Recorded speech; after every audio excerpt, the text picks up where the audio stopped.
فوجی تاریخ کی داستانوں میں بہت کم جنگیں حضرت خالد بن ولید کی جرت اور ذہانت کو ایسے پیش کرتی ہیں جیسے معرکہ موتا نے کیا۔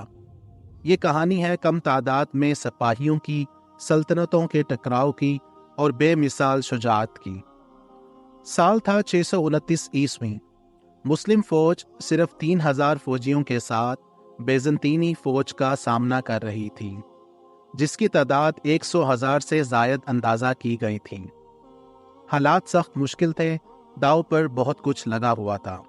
3 مسلم کمانڈر ایک کے بعد ایک بیزنطینیوں کے لگاتار حملوں میں شہید ہو گئے۔ مایوسی کے اس عالم میں حضرت خالد بن ولید نے کمان سنبھالی۔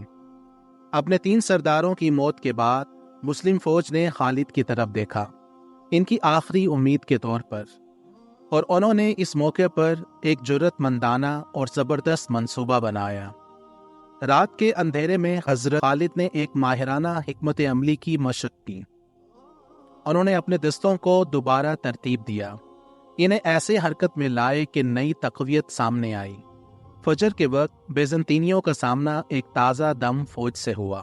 اگلے دن حضرت خالد نے اپنے مردوں کی قیادت ایسی شدت کے ساتھ کی کہ بیزنطینی پسپا ہو گئے، لیکن خالد جانتے تھے کہ طویل جنگ تباہی کا سبب بن سکتی ہے۔ حیرت انگیز بصیرت کے ساتھ انہوں نے ایک حکمت عملی کے طور پر اپنی فوج کو پیچھے ہٹا لیا۔ اس طرح بے شمار جانیں بچا لیں اور اپنی فوج کا حوصلہ بھی برقرار رکھا۔